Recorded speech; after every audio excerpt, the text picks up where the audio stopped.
الله الرحمن الرحيم. الحمد لله الذي بنعمته تتم الصالحات.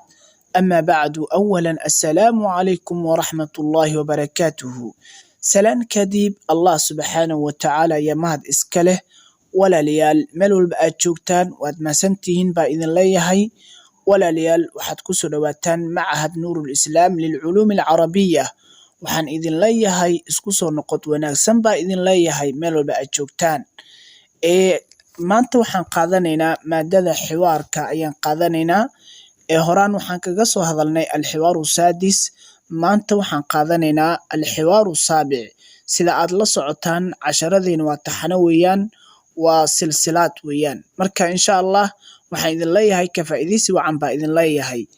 Alxiwaaru saabic wada sheekaysiga toddobaad. Wada sheekaysigan waxaa dhexmaraya laba shaqsi oo saaxiibo ah oo xitaa arday ay wada yihiin oo isku fasal ay yihiin. Ardayga koowaad ayaa su'aasha qabsaday, wuxuu yiri hal anta talibun jadidun, adiga arday cusub miyaa tahay?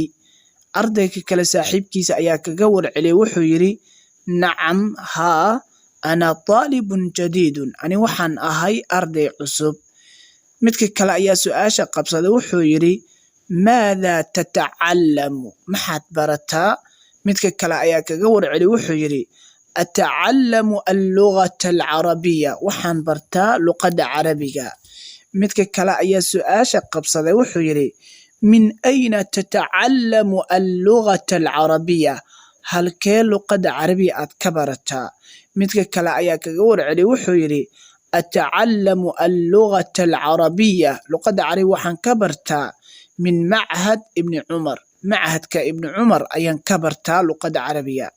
midka kale ayaa su'aasha qabsaday, wuxuu yiri هل العربية سهلة أم صعبة, wuxuu yiri luqadda carabiga miyay fududahay mise way adag tahay?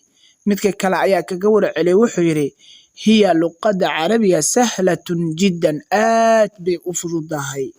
midka kale ayaa saaxiibkiis u mahadceliyay, wuxuu yiri shukran laka, waad mahadsan tahay.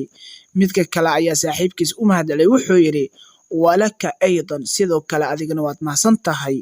walaalayaal, halkan ayaan kusoo afmeerayaa insha Allah. aad iyo aad baad u mahadsantihiin.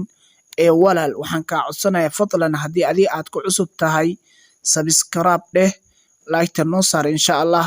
waxay noo tahay dhiirigelin bay noo tahay. aad baad u mahadsantihiin. والسلام عليكم ورحمة الله وبركاته.